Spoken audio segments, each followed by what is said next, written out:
Buongiorno, ben ritrovati. Siamo giunti al nostro approfondimento con l'ULSS 3. Oggi parliamo di violenza di genere, ricordando che domani 25 novembre è la giornata internazionale contro la violenza alle donne e ne parliamo insieme agli ospiti che ci hanno raggiunto qui in studio, che sono Daniela Costantini, responsabile consultori familiari di Venezia e di Mestre. Buongiorno. Buongiorno. E Pierluigi Righetti, psicologo, psicoterapeuta, Dipartimento Materno-Infantile ULSS 3. Serenissima, buongiorno. Buongiorno. Parliamo di un fenomeno che purtroppo ha fatto registrare soprattutto negli ultimi periodi numeri davvero preoccupanti di aggressioni, di femminicidi. Ricordiamo quello proprio di recente a Spresiano, nel Veneziano, dove l'ex compagno ha ucciso, la moglie, l'ex moglie, e poi si è ucciso. Parliamo di dati. Quali sono i dati?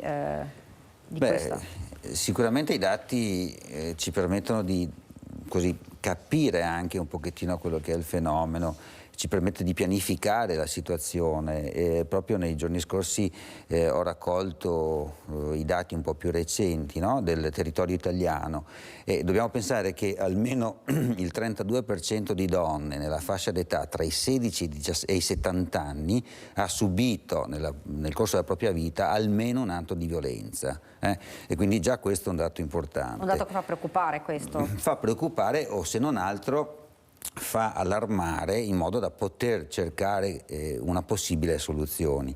Fino a novembre, quindi circa un mese fa, in Italia abbiamo avuto 116 vittime. E la cosa curiosa è che sembra che dal 2021 al 2022 ci sia stato un abbassamento di questo fenomeno o di questi dati così allarmanti. In realtà però noi lo possiamo dire fino a novembre, abbiamo ancora 2 mesi adesso per completare l'anno, e proprio nelle ultime settimane abbiamo assistito ad un numero, ad un incremento interessante. Altri numeri interessanti potrebbe essere che, per essere molto semplice, ogni 3 giorni una donna subisce una qualsiasi forma di violenza. Che sia dallo schiaffo, che sia dallo spintone, che sia dallo stupro o dalla morte anche. Tra le altre cose, e questa è un'analisi ancora secondo me ancora un po' più sottile, il fatto che sono ripetuti nel tempo. Da chi? Dal compagno, dall'ex compagno, da amici, quindi anche da conoscenti, che a volte tu puoi anche avere un po' di fiducia nelle persone e poi invece ti ingannano, ti incastrano in molti aspetti per poterti un po' fregare, diciamo. Il dato sicuramente che a mio parere, a nostro parere, anche come azienda, fa molto preoccupare è che c'è tantissimo sommerso. Ecco, tantissimo. Si pensava che ci fossero più denunce, in realtà c'è ancora molto sommerso. Ci sono più denunce perché abbiamo degli strumenti, poi la dottoressa Costantini è molto esperta di questo, abbiamo degli strumenti più agili e più numerosi anche per poter individuare la problematicità e comunque per poter dare al cittadino, alla persona, la possibilità di denunciare la cosa. Ce ne sono di più negli ultimi anni, però il sommerso rimane. Il sommerso rimane perché rimane chiuso all'interno di 4 mura. E chiuso all'interno di 4 mura dove, tra le altre cose, esistono, se vogliamo, i protagonisti della violenza diretta, ma esistono anche molti spettatori. I figli, pensiamo ai minori, per esempio i bambini, che assorbono e che reagiscono. E infatti ne parleremo perché poi certo. Purtroppo tante di queste violenze vengono proprio fatte davanti, sotto gli occhi di bambini, di minori, quindi parleremo anche dei traumi poi che subiscono questi bambini nel vedere proprio le proprie mamme picchiate dai padri o dai compagni. E fra l'altro c'è un numero in sovraimpressione, se volete fare delle domande, telespettatori, potete chiamare. Ci sono tante forme di violenza, dottoressa? Sì, ci sono tante forme. Io volevo aggiungere anche un dato interessante a quello che ha appena detto il dottor Righetti. Più del 51% delle donne che subiscono violenza sono o separate o divorziate, a prescindere dal paese di origine e dalla condizione sociale. Cosa vuol dire questo? che il tema della conflittualità intrafamiliare, soprattutto nella dinamica uomo-donna, perché sappiamo che più del 67% degli interventi sulle donne sono commessi da partner precedenti, sappiamo che la conflittualità uomo-donna intrafamiliare è un elevato fattore di rischio, quindi uno dei problemi più importanti che abbiamo è quello di poter intercettare gli elementi di fragilità familiare e soprattutto di conflittualità molto precocemente, che è uno dei compiti, tra l'altro, che ha sicuramente il consultorio. Che non è facile perché avvengono all'interno delle mura, quindi a volte è difficile da scardinare. Perché solo il 12,5% delle donne ha fatto denuncia rispetto al reato subito. Io su questo vi dico solo una cosa. Siamo nel 2022, giusto? Ok, sì. Parliamo di questo problema da tanto tempo e pensiamo che ci sia una maggior sensibilizzazione. Eppure le forme di violenza contro le donne sono notevolmente aumentate con quella che è la modernità, e per modernità è intesa quello che è il mondo reale attuale, fatto di mass media, social, perché noi abbiamo tutta una serie di reati anche sui social che riguardano il revenge porn, che riguardano l'esposizione mediatica delle donne che fanno delle cose. L'insegnante che aveva avuto un rapporto con il suo studente diciottenne, che comunque era maggiorenne, è stata per mesi faccia, nome, indirizzo su tutti i social e su tutti i media, mentre l'insegnante che ha dato un pugno nello stomaco al suo studente che aveva commesso comunque un comportamento scorretto, chi lo conosce? Chi l'ha mai visto?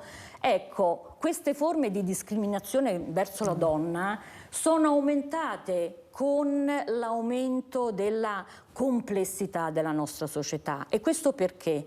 Perché il problema fondamentale è che la violenza alle donne è un problema culturale di discriminazione, fortemente introiettato dalla nostra società.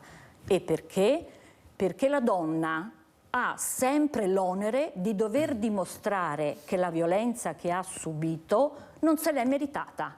Ecco, la cosa che mi ha fatto pensare è quando lei ha detto "e siamo nel 2022". Sì, esatto. Pensate che adesso si parla di questa nuova forma di violenza, non cito tutte quelle che conosciamo, psicologica, fisica, lavorativa, ricatto sul mondo del lavoro. Abbiamo visto durante la pandemia un aumento della violenza alle donne intrafamiliare, nella guerra siamo ritornati agli stupri di guerra come era nell'Ottocento, cioè la donna diventa sempre la prima vittima delle situazioni di crisi, va bene? Adesso noi abbiamo questa nuova forma di violenza che è etichettata come vittimizzazione secondaria, che è esattamente questo, la donna che deve andare a dimostrare in tribunale come era vestita, se ha provocato l'uomo facendolo ingelosire.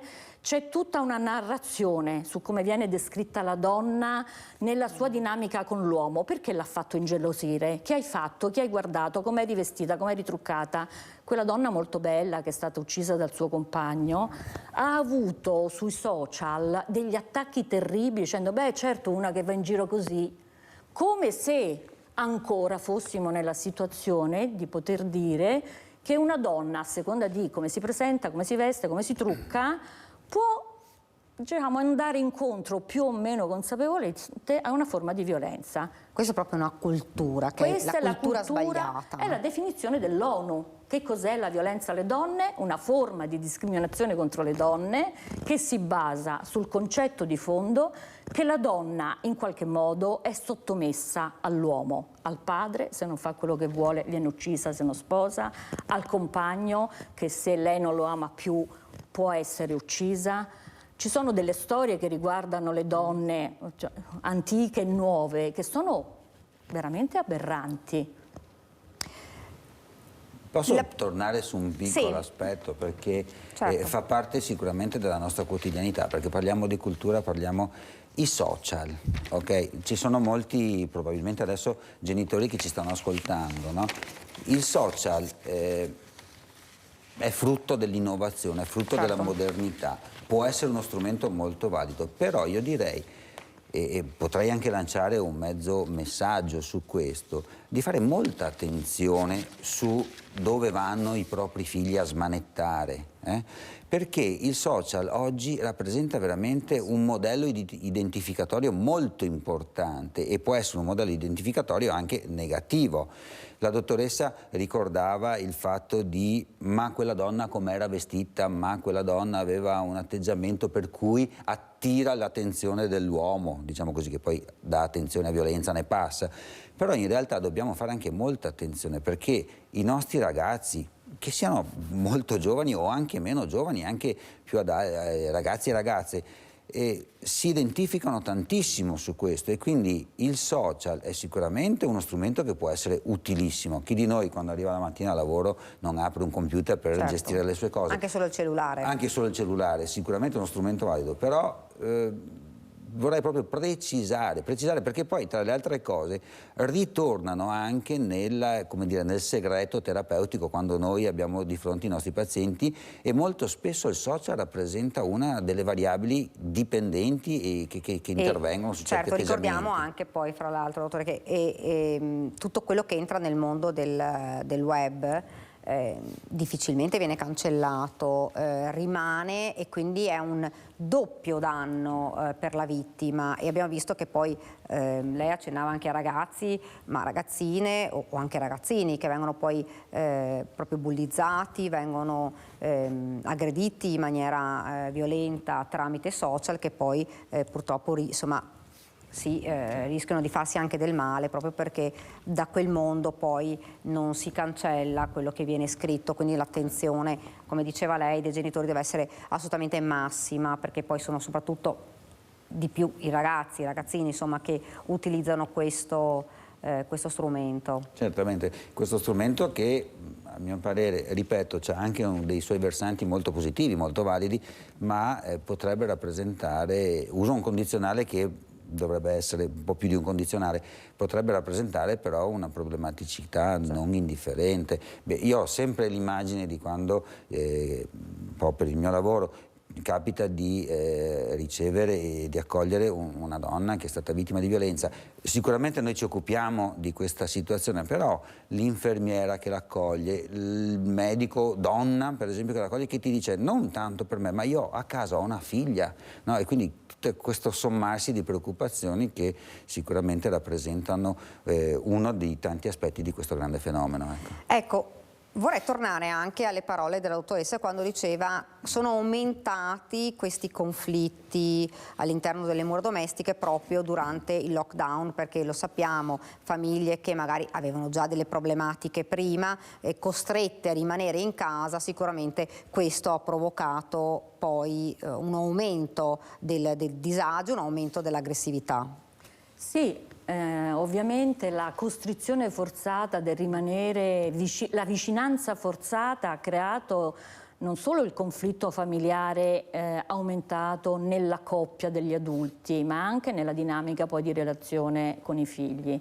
Quindi per esempio noi a livello di consultori, proprio nel periodo in cui la maggior parte dei servizi era chiusa tranne quelli di pronto soccorso, noi eravamo aperti e abbiamo ricevuto un numero di richieste sul conflitto relazionale della coppia molto più elevato in media rispetto ai precedenti periodi di confronto. Quindi ci siamo proprio reso conto di quanto poi l'occasione fa l'uomo ladro, è il caso proprio di dire, cioè nel senso che quando c'è una vicinanza forzata, quando non si possono mettere le distanze, quando c'è una dimensione di violenza in famiglia, in queste situazioni di complessità esplode la violenza. Io voglio dire una cosa sul tema della violenza, perché questo è molto importante e va collegato anche al tema della prevenzione. Perché noi sappiamo che nella nostra cultura una donna che prende uno schiaffo dal marito o da una spinta, spesso dai suoi stessi familiari o dagli amici viene così esortata ad avere pazienza, ok? Esortata a dire vabbè dai, vedrai, forse se tu sei un po' più qualsiasi cosa, più gentile, più carina, più affettuosa X, non è importante, no? Cioè è lo stesso ambiente familiare o amicale che esorta spesso la donna ad avere più pazienza. Non accade con le nostre forze dell'ordine che sono ipersensibilizzate e che fanno parte del nostro protocollo di rete, ma in alcune situazioni territoriali, se si va a denunciare, è lo stesso carabiniere, poliziotto, non parlo del nostro territorio, certo, lo sottolineo, ma in alcune aree è lo stesso poliziotto che ti dice: ma su signora, dai, per uno schiaffo, ma le pare che possiamo procedere? Cioè, che incita la donna, sempre la donna, ad avere più pazienza. Avete mai sentito qualcuno che inciti un uomo ad avere pazienza? No, solo le donne devono avere pazienza, sopportare. E cosa succede? Che siccome la dinamica della violenza è una dinamica, diciamo, che si evolve lentamente, no? Per cui sappiamo che, lasciamo perdere tutta la parte iniziale della squalifica, dell'isolamento, ecco. Ma quando parte il primo schiaffo e la donna accetta che questo non va a modificare l'assetto della relazione, cosa succede? Succede come con gli adolescenti. L'adolescente deve tornare a casa alle 10, ciao mamma, torna alle 11, il genitore non dice niente, dice beh, me la so cavata. La prossima volta, ciao mamma, mi raccomando, torna alle 10, dice ma se sono tornata alle 11 non ha detto niente, provo 11 e mezza, mezzanotte. Se la mamma non dice niente, il padre, ecco che la dinamica della violenza è uguale, ti do uno schiaffo e tu accetti, vuol dire che te ne posso anche dare 2. Ti do 2 schiaffi e tu è. Dopodiché ho sentito una trasmissione molto interessante venendo proprio qua in macchina, in cui dicevano, ma riflettete su questa cosa, ed è vero perché è il nostro quotidiano. Una donna che per esempio subisce violenza, no? E che viene nei nostri servizi, si trova di fronte a 2 opzioni. Se subisco la violenza e voglio continuare a stare nella relazione, vengo additata con una madre che per esempio non protegge i suoi figli. Se invece decido di uscire dalla dinamica della violenza con i percorsi che mi vengono messi a disposizione, in realtà io subisco la stessa sorte del mio compagno violento, cioè tutti e 2 dobbiamo essere valutati da un servizio specialistico per capire la nostra competenza genitoriale. Quindi c'è proprio una difformità, certo, no? Certo. Perché comunque la legge impone di capire chi effettivamente fa una cosa piuttosto che un'altra, e comunque questo crea andrebbe cambiato qualcosa, quindi a livello anche probabilmente legislativo. Anche a livello, noi abbiamo avuto tantissimi rapporti anche in questo ambito con la Procura, che ci ha aiutato a riflettere e ovviamente ci dice, ovviamente purtroppo il tema della violenza a volte è anche abusato in altre situazioni, certo, no? Certo. Perché a volte si richiama alla violenza proprio per poter poi ottenere dei benefici, quindi è sempre molto controverso, un po' difficile, siamo sul filo del rasoio. Certo è che alcune cose... Però alcune sono evidenti. Esatto, per esempio il fatto che ci si chieda, che ne so, di attivare gli incontri padre-figlio piccolo, no? Che è stato messo in protezione con la mamma, no? Certo. Ipotesi. Madre ha subito violenza, è stata messa in protezione in una casa famiglia col suo figlio o figlia minore, e magari ci viene chiesto di attivare gli incontri padre violento, figlio. Allora, questo figlio ha sicuramente come minimo subito violenza assistita, perché non esiste violenza in famiglia che possa essere nascosta a un bambino. Certo. Diciamocelo. È impossibile, non esiste. L'80% dei casi il bambino assiste a questa cosa. Ecco, vogliamo anche ricordare che traumi poi al di là dei traumi, mi scusi, perché la dottoressa ha aperto un padellone enorme, no? Se noi pensiamo a una qualsiasi forma di patologia, certo, nel mio caso specifico di psicopatologia, a volte ci sono delle situazioni che tecnicamente vengono chiamati predittori, che ti dicono se succede questa cosa è molto probabile che si arrivi ad un certo quadro diagnostico psicopatologico. A proposito della violenza, questa possibilità è difficilissima, i predittori sono veramente molto nascosti. Allora, a volte, lo diceva prima la dottoressa, uno schiaffo è un predittore. E quindi non lasciamo stare, sì, ma se ti comporti meglio, se sei più gentile. No, assolutamente. A volte il bimbo che va a scuola e la maestra lo vede un po' troppo silenzioso può essere un preditore.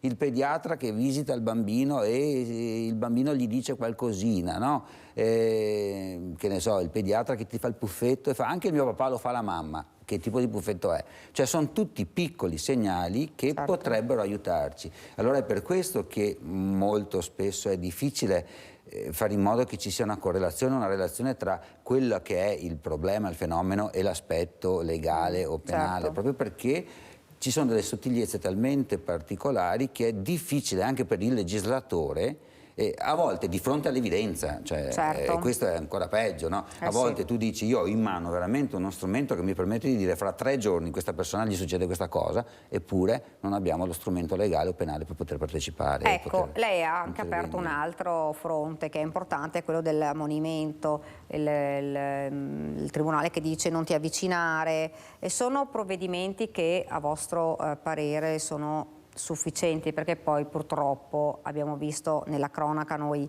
di tutti i giorni che poi non sfociano sempre in tragedie, fortunatamente, che però in tanti casi queste persone poi si riavvicinano alla casa familiare, queste persone violente, per cui le donne in questo caso hanno ancora più paura di denunciare, perché si sentono un po' lasciate, non dalle forze dell'ordine, però si sentono un po' lasciate sole da questo punto di vista.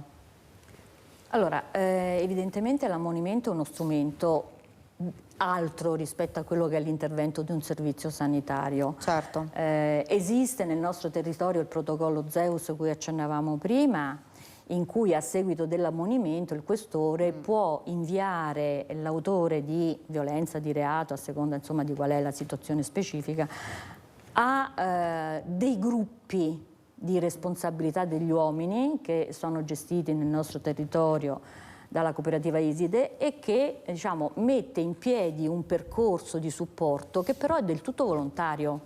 Cioè dobbiamo capire che ancora siamo in una condizione in cui gli interventi, tra virgolette, sanitari sono ancora nell'ambito della disponibilità del soggetto, cioè nessuno può obbligarmi a fare un intervento sanitario a meno che io non sia o in pericolo di vita o che non stia commettendo in quel momento in una situazione di malessere psichico degli atti, eccetera. Ma siamo ancora, io direi per fortuna per certi versi, no? Nella condizione in cui io devo dare il mio assenso se qualcuno deve fare un intervento. Quindi cosa succede? È evidente che se poi un uomo che viene inviato ad un gruppo non ci va, verrà in tal senso segnalato al giudice, il quale avrà, diciamo, un elemento in più per valutare poi gli elementi a carico di questa persona. Certo, diciamo che l'evidenza ci insegna che l'ammonimento non è che sia una cosa che abbia un'efficacia importante. Perché? Perché il tema è chi sono questi uomini, qual è il loro problema. Questo è il tema di fondo. Cioè il problema non è che io ti sgrido, anzi più mi sgridi e più appena esco di prigione vado lì all'ammazzo. Sai la cosa, perché adesso se noi facessimo una specie di riassunto di quello che ci siamo detti fino adesso sembra quasi che avevamo utilizzato una semiotica negativa, no? Cioè è tutto male, è tutto negativo. In realtà io credo che soprattutto negli ultimi anni sia successa una cosa molto importante che sottolineo e che è molto positiva, e cioè si è cercato, magari manca ancora molta strada per completare il percorso, però si è cercato di dire interveniamo in modo multifocale, cioè al centro c'è violenza, mettiamoci una V grande, e tantissime entità, la Polizia di Stato, le aziende ULSS, gli ospedali, il territorio. Allora, questo è un dato molto positivo. E poi dopo mettiamoci anche che il tema violenza in generale è un qualche cosa che fa anche molta pubblicità, però porta del positivo. Perché? Perché c'è la blogger piuttosto che l'attore, piuttosto che il gruppo di attrici, no? Che ne parlano, e questo fa notizia ed è molto importante. Allora, negli ultimi anni abbiamo sicuramente assistito ad una cosa importantissima, cioè se ne parla, prima se ne parlava di meno, ma soprattutto si sta cercando di coordinare tutte le entità che possono aiutare ad affrontare questo problema. Come diceva lei, c'è una rete dietro, insomma, importante, perché dalle scuole alle istituzioni, alle forze dell'ordine, ricordiamo che proprio insomma, anche i carabinieri hanno pensato a delle stanze protette, che non è una cosa da poco, per ascoltare le donne con personale che è qualificato e che può sentire la donna, perché non è sempre facile, questo me lo può insegnare lei, insomma, per una donna parlare, spiegare, raccontare quello che accade all'interno della propria casa. Certamente, sono delle dinamiche che smuovono tutte delle emozioni, che smuovono tutte delle esperienze che poi dopo possono avere anche una loro collocazione patologica, psicopatologica, cioè essere vittima di violenza significa magari poi in futuro manifestare chissà che tipo di patologia anche mentale importante, no? E quindi sicuramente questi sono dei fenomeni che così è come se stessero alla base di tante altre sfaccettature che possono capitare, in questo caso alla donna per esempio, e non solo. Lei parlava di tante iniziative. Sì, io volevo dire una cosa piccolissima su questo tema che secondo me è importante, perché noi dobbiamo abituarci a una cosa, che bisogna essere bravi a distinguere i contesti, ok? Perché in tutte le famiglie c'è un tasso minimo di conflittualità, chi è che non ha litigato col proprio marito, chi è che non ha sgridato il proprio figlio, quindi dobbiamo essere molto bravi a non fare di tutta un'erba un fascio, non è che possiamo dire che ogni volta che si litiga in famiglia stiamo parlando di... perché sennò facciamo confusione anche su questo livello. Quindi c'è il richiamo pedagogico a volte che può servire, no? Esatto. Anche il ceffone pedagogico. Esatto, non lo so, diciamo, non so il ceffone, ma insomma in generale diciamo che dobbiamo essere bravi come diciamo esperti. Certo, qui si parla di violenza nel vero senso. A distinguere, purtroppo ci si muove sempre su un crinale molto delicato, quindi c'è bisogno di fare questa attenzione qui. Quello che adesso noi stiamo cercando di fare è quello di mettere in campo dei percorsi strutturati per aiutare le donne e i loro eventuali figli piccoli che hanno assistito alla violenza o che l'hanno anche subita.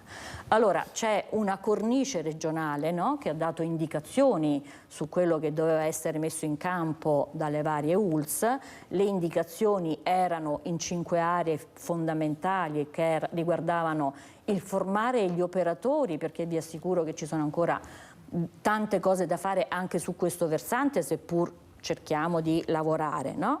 Tutti i protocolli di rete di cui vi accennerò brevemente, questa iniziativa dei GRU si chiamano i gruppi responsabilità uomini, perché è importante sapere che anche per loro ci sono gli interventi.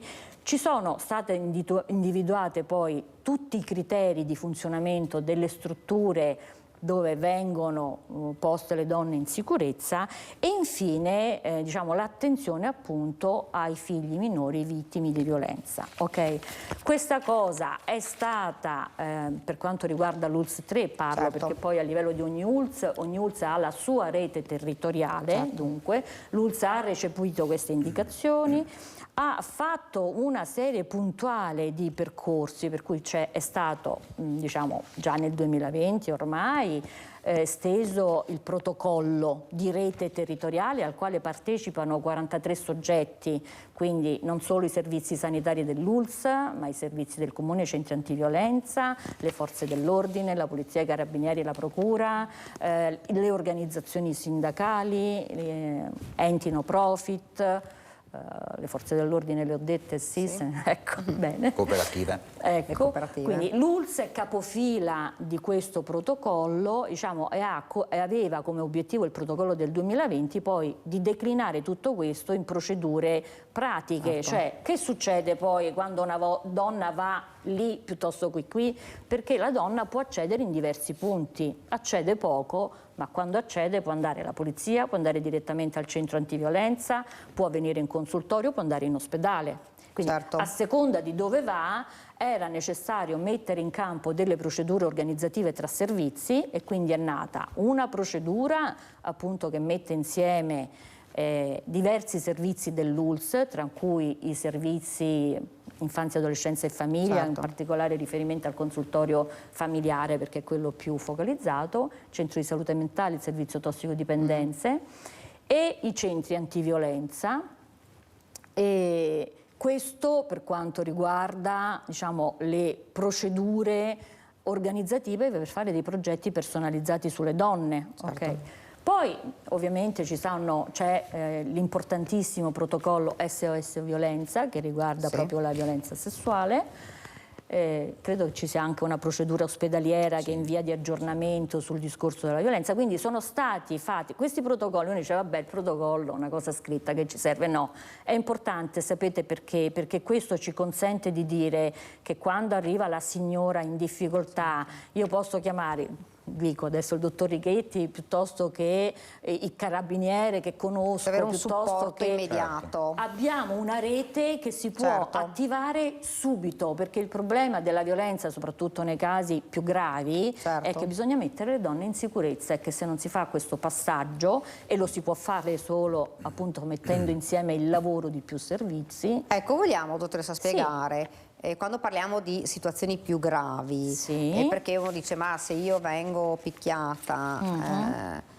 dicono ma fino a che non mi dice ti uccido, dice questa qua qual è la gravità, come viene razionalizzata questa gravità, nel senso Da una persona parte che del viene servizio delle donne. da parte dei servizi, perché delle Ok. donne che vengono picchiate, per loro già ovviamente già questa è una violenza, già questa è grave, già questa è un... Per noi tutto è grave, cioè Ecco. nel momento in Quando è cui... che una donna viene messa in sicurezza?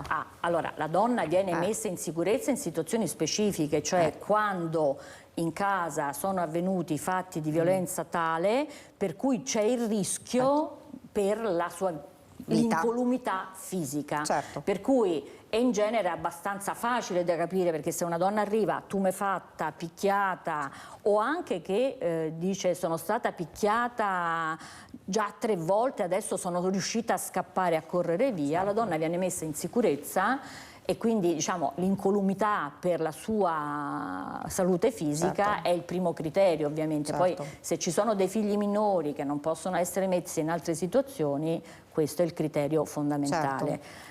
È raro che una donna, in genere succede il contrario, purtroppo succede che la donna arriva, che magari arriva tumefatta, arriva picchiata, e che poi nel momento in cui le si propone una soluzione di uscita da casa è fortemente spaventata, tende a tirare indietro, tende a non confermare la denuncia, e questo perché la donna, quando fa questo, sa che rischia di perdere l'unico ruolo che ha in quel momento nella dinamica relazionale tossica col suo compagno, dentro la quale fa fatica a sottrarsi. Questa è una domanda che vorrei fare a lei. Che cosa scatta nella mente di una donna in questo caso, ma anche cosa scatta nella mente di un uomo che compagno, marito, la dottoressa diceva prima, insomma soprattutto sono gli ex compagni in realtà, anche se poi anche nell'ambito familiare ancora insomma... Compagno o ex compagni, tutti e Esatto, due. compagno. Che cosa può scattare nella mente prima della pubblicità? Sì, guardi, i livelli di espressione della mente sono infiniti, dal buono al cattivo, di mezzo c'è un continuum pazzesco. Una gelosia che potrebbe essere anche sana, portata all'estremo patologico, può portare a delle reazioni e dei comportamenti molto violenti. Cosa scatta? Ripeto, la mente è molto ampia, è veramente particolare. Ci sono delle persone che per esempio hanno delle reazioni violente su basi psicopatologiche diverse, ok? Non necessariamente, non esiste il profilo del violentatore finché non violenta. Certo. Quindi è veramente un ambito molto molto particolare. La dottoressa, tra le altre cose, ci ricorda anche che le possibilità o le modalità di intervento con i protocolli, con le procedure, sono tutte comunque delle possibilità che hanno una loro evidenza anche scientifica, una base studiata. L'esempio di chi ti arriva in ospedale è una regola scritta, però in realtà è una regola di ognuno di noi come clinici. Se nel giro di 6 mesi una persona arriva 3 volte in un pronto soccorso, accendiamo le lampadine per qualsiasi cosa. Certo. La signora che ti arriva, nel nostro caso, nel mio caso per esempio del Dipartimento Materno Infantile, è incinta e ha un segno sullo zigomo, è perché sono scivolata. Cosa vuol dire quello? Capito? Cioè noi al di là delle regole scritte e dei protocolli scritti, ognuno di noi poi come clinici ha il suo naso, il suo fiuto per poter capire se è il caso o meno di proporsi alla persona. Ci fermiamo, qualche istante di pubblicità, poi torniamo nuovamente in studio.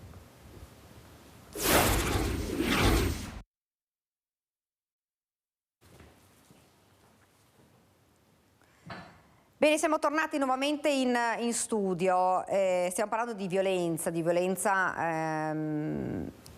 Violenza alle donne, ne abbiamo parlato di questa, di una rete che c'è, che esiste, però anche del sommerso di tante donne che ancora non per motivi di vergogna, motivi magari, come diceva la dottoressa, proprio legati magari all'ambiente familiare, non denunciano, oppure tendono a portare pazienza, a cercare di risolvere la questione magari quando non è risolvibile. E parlavamo prima di cioè, i segnali per non arrivare poi a situazioni più gravi, ancora più gravi, non gravi ma ancora più gravi.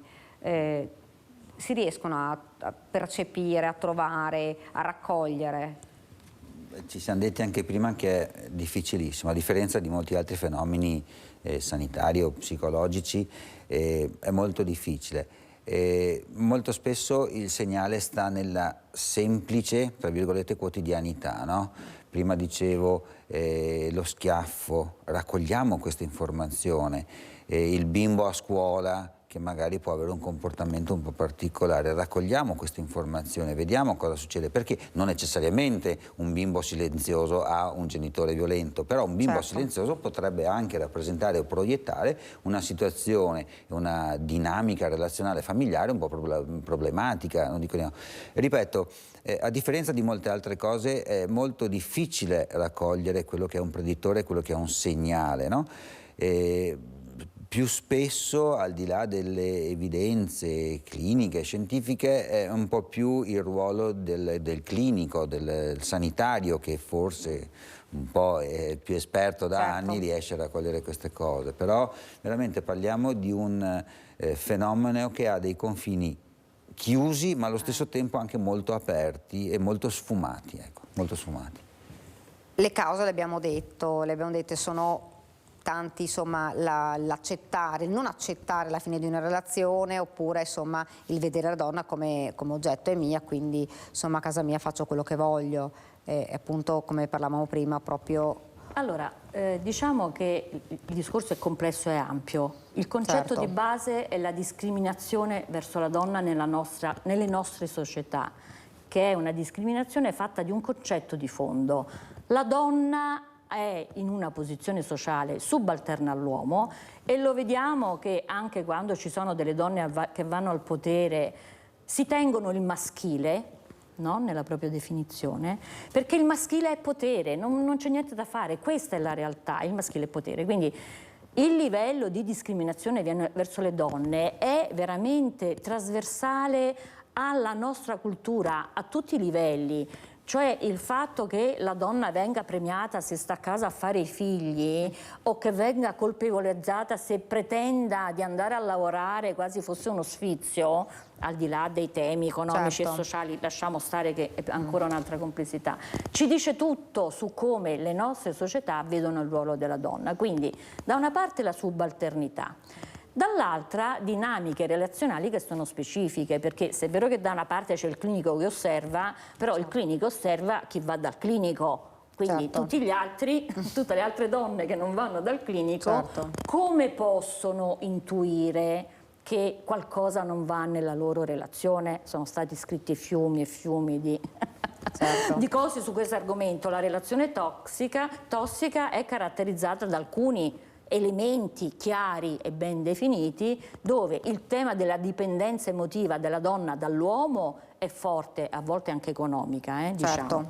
Però non sempre, perché sappiamo che la violenza è trasversale a tutte le condizioni sociali. Di recente una nota giornalista ha parlato della sua relazione tossica, esponendosi, diciamo, quindi non era sicuramente una persona soggetta, ecco, quindi diciamo che comunque il tema è sempre lo stesso. La donna deve fare attenzione dentro la sua relazione, se vuole aumentare i suoi livelli di consapevolezza, ai segnali interni alla relazione, che riguardano appunto il fatto che l'uomo inizia lentamente, non si parte mai subito con lo schiaffo, a meno di situazioni particolari.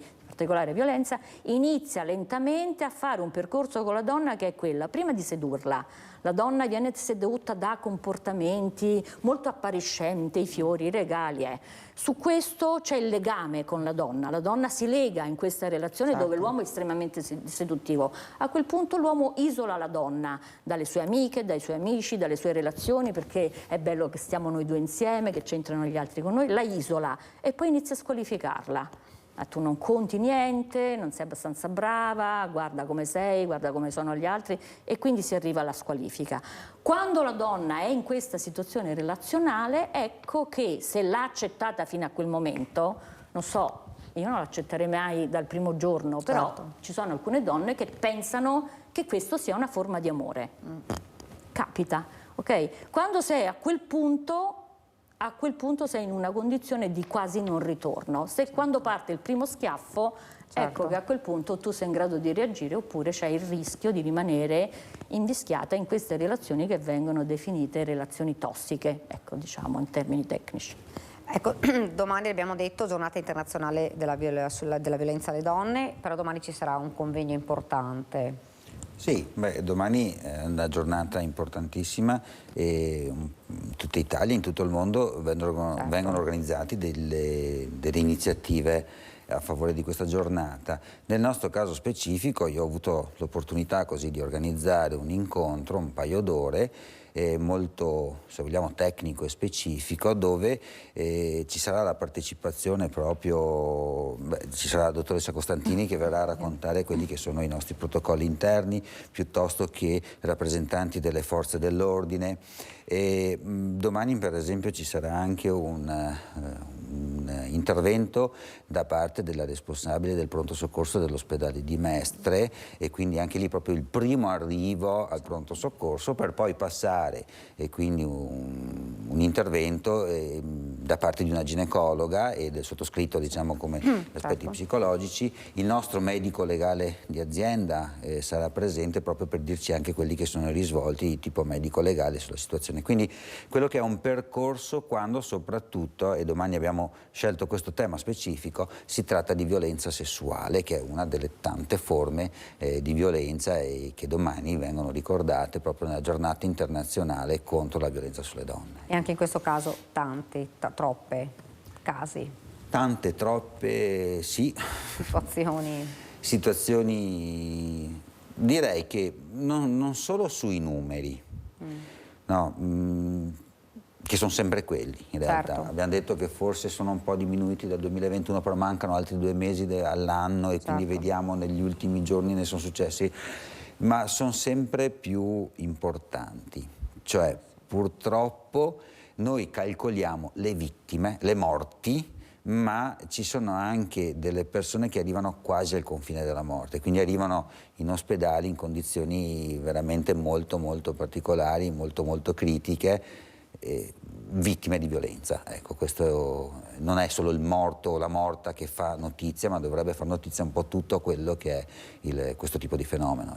Ecco, poi noi non abbiamo parlato, ma tante forme di violenza, anche gli stalker, che insomma che è un'altra figura che è uscita, insomma, diciamo negli ultimi tempi come e che è un'altra forma di violenza. Sì, beh, diciamo che è bello perché il linguaggio si evolve. Prima li chiamavano persecutori, il tema è sempre lo stesso, cioè l'uomo che diciamo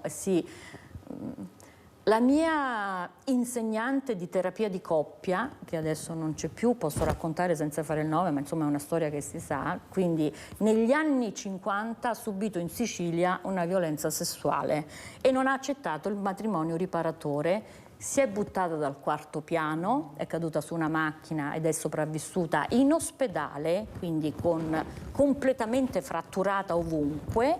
La sua famiglia, insieme all'uomo che la voleva sposare, sono andati lì mentre lei era praticamente in coma con un prete a chiedere di sposare la figlia con quest'uomo, ok? E si è salvata perché in ospedale il medico ha detto no, questa donna è praticamente in coma, io non vi permetto. Allora, la persecuzione intesa come la reiterazione, no, di un comportamento di pressione violento è una cosa che fa parte purtroppo della storia dei rapporti uomini-donna. Poi chiaramente come si evolvono le forme relazionali nella nostra società, le donne hanno cominciato a portare la minigonna, si truccano, vanno a lavorare, insomma, cioè non siamo più negli anni 50, quindi non li chiamiamo più persecutori, li chiamiamo stalker, ma sempre quello è, c'è un uomo che reitera la sua pressione verso la donna, considerando che la donna non può assolutamente sottrarsi a uno che ti dice io amo tanto. A me è successo personalmente che uno mi diceva che ti ama, la mia migliore amica diceva vabbè, ma che ti costa dargli un bacio? Come che mi costa? Perché? Ecco, questo tema, avevo 16 anni, quindi voglio dire, però il tema è questo, e guardate che adesso le giovani generazioni, noi abbiamo fatto un bellissimo percorso con gli studenti dello IUSVE per identificare il logo che poi apparirà sul sito web che l'ULSS sta preparando, nel quale verranno messi tutta una serie di contenuti a disposizione anche delle donne, quindi come rivolgersi ai servizi, cosa possono aspettarsi, i numeri di telefono, i percorsi. Okay? Abbiamo fatto questo percorso con 110 studenti del secondo anno del corso di laurea di grafica type. Ok?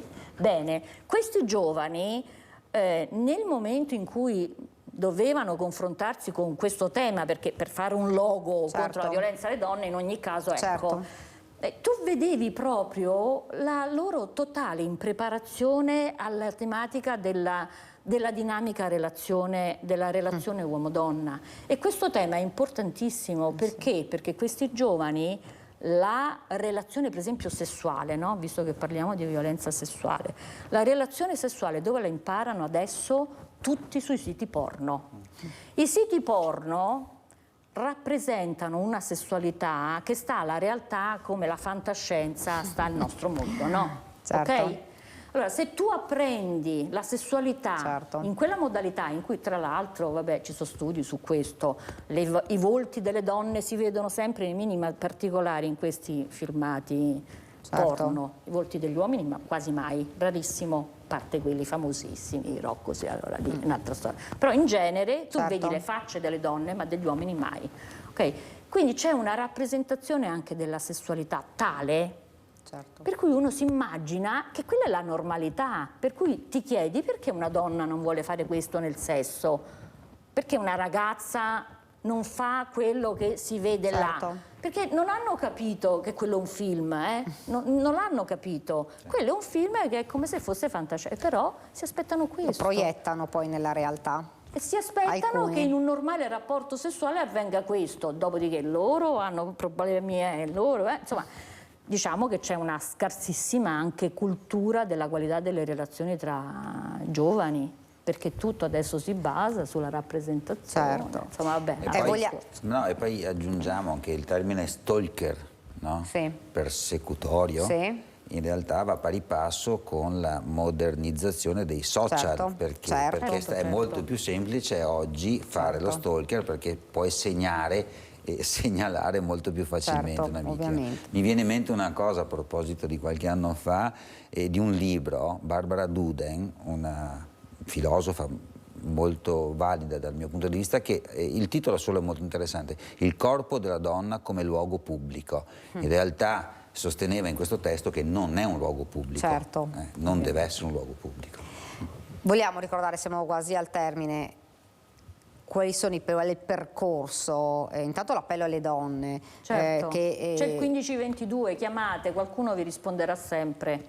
Ecco, 1522 che è il numero proprio per le donne che subiscono violenza. È venuta fuori il modo di dire in farmacia: mi dia una mascherina 1522, non so se vi ricordate, è uscito soprattutto durante il lockdown, ma ancora oggi va valido perché poi il farmacista ha la possibilità di agganciarti. Certo, e quindi ci sono tante forme per chiedere aiuto e c'è una rete dietro che oggi è una rete importante, c'è ancora molto da fare, ma è una rete davvero importante quella che... Allora, la rete dei servizi territoriali, come dicevo prima, è molto complessa perché mette insieme molti servizi. Ovviamente le donne possono... Allora, parliamo di o servizi sanitari, quindi è un percorso. Certo. Ci sono anche le forze dell'ordine, ci sono anche i centri antiviolenza. Quando la donna accede in uno di questi contesti, per quello che riguarda quanto si è deciso nei vari protocolli della nostra rete territoriale dell'ULSS 3 Serenissima, ovunque la donna acceda, ok, che siano i carabinieri, che sia il consultorio, che sia l'ospedale, che sia il centro antiviolenza, la donna riceve subito un'attenzione particolare e si attiva subito un gruppo di lavoro interservizi, perché questa è la cosa importante, cioè non si resta più chiusi dentro l'ospedale o dal carabiniere o dal consultorio dove ognuno fa il suo pezzo inevitabilmente, no? Ma si attiva tutta la rete in modo che a seconda delle necessità si partono con percorsi differenziati, no? È evidente che cambiano gli scenari a seconda di come la donna si presenta. Quindi la donna si può presentare in tutti i servizi perché c'è un protocollo e una procedura di, diciamo, di collaborazione tra servizi che prevede che come ti presenti qui io posso si attivano mettere... tutti. Ok, questo è il tema. H24 tutti i giorni, questo è molto importante, in qualsiasi momento c'è qualcuno che ti risponde, comunque che accoglie il tuo tipo Diciamo di che risposta. questo succede, allora l'H24 ce l'abbiamo In ospedale? in ospedale, no, perché sennò... E nelle forze dell'ordine. E nelle forze sicuramente. dell'ordine. Esatto. In ospedale c'è un H24 che è in grado di attivare il centro antiviolenza. Quindi la protezione. Certo. Quindi la Mettere in protezione. protezione. Ok? Che questa è la cosa importante. Sì. Anche di sabato e di domenica, anche nei festivi. Ecco, sempre. questo è il messaggio insomma, da Sì. dare alle donne. Lo ricordiamo, domani è una giornata importante per la giornata internazionale, in realtà dovrebbe essere tutto l'anno. 365 giorni. Sì. Si dovrebbe parlare molto più spesso di questa tematica, molto più spesso perché poi lo abbiamo visto, lo abbiamo parlato, lo abbiamo purtroppo dovuto raccontare anche nei nostri telegiornali. Vorremmo non vedere più quello che abbiamo visto in questi, e basterebbe non poco, perché ci vuole anche tanto coraggio da parte della donna a denunciare, perché non è sempre facile, perché come diceva lei dottoressa, poi una persona si trova magari a essere oggetto di una sorta di accanimento nel dover dimostrare quello che ha fatto o che non ha fatto. Cioè il tema è: ma te lo sei meritato questo? Hai fatto qualcosa per meritartelo? Il tema è sempre questo, quando una donna vi denuncia è questo. È questo. Ricordiamo il numero da contattare, qualsiasi tipo di violenza che subisce una donna all'interno delle mura domestiche o anche all'esterno, il numero È il 1522, e da uomo in questa trasmissione vorrei dire che una donna non si deve mai sfiorare neanche con una rosa. Ecco, questa è la cosa che e questa sarebbe volevo proprio la cosa davvero che dovrebbero fare e imparare forse tanti uomini che invece usano le mani. Io ringrazio davvero la dottoressa per essere stata con noi, Grazie. ringrazio anche, Grazie a voi. ricordiamo 25 domani il convegno sulla violenza sessuale, Grazie. dove? Al padiglione Rama dell'ospedale dell'Angelo. Perfetto, grazie.